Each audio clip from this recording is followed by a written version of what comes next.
kasih tongin tuai ya karinong janja tongin tuai mau play eno ya karinong jongi undon len bat ni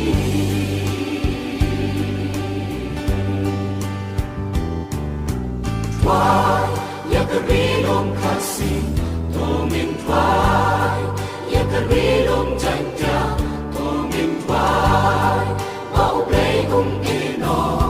ya karinong jongi undon len bat ni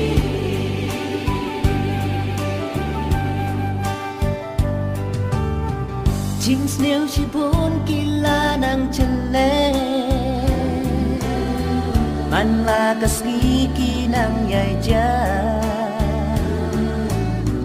Amano ba na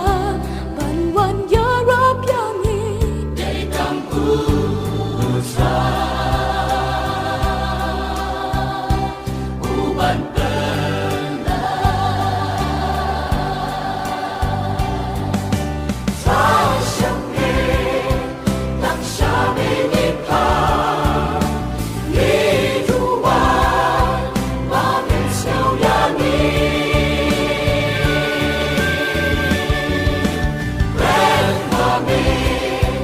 to friend atra pag-ibril kinsiyaw yangi friend kala ya karinong jongi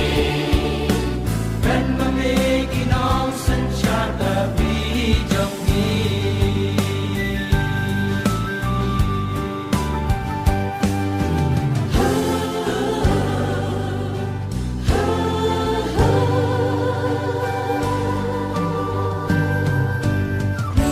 kasih bilong janja uri jongma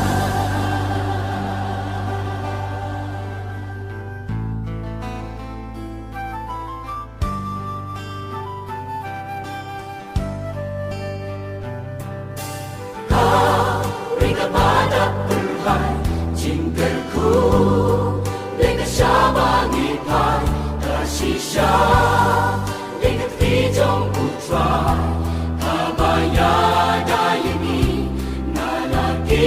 jingma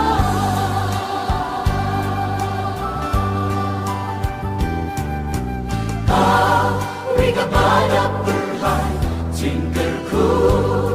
dengan syabang ipai kasih syah dengan tijong putra kabaya dayani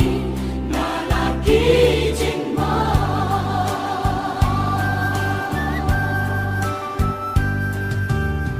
Ben ban kibril menta kilakle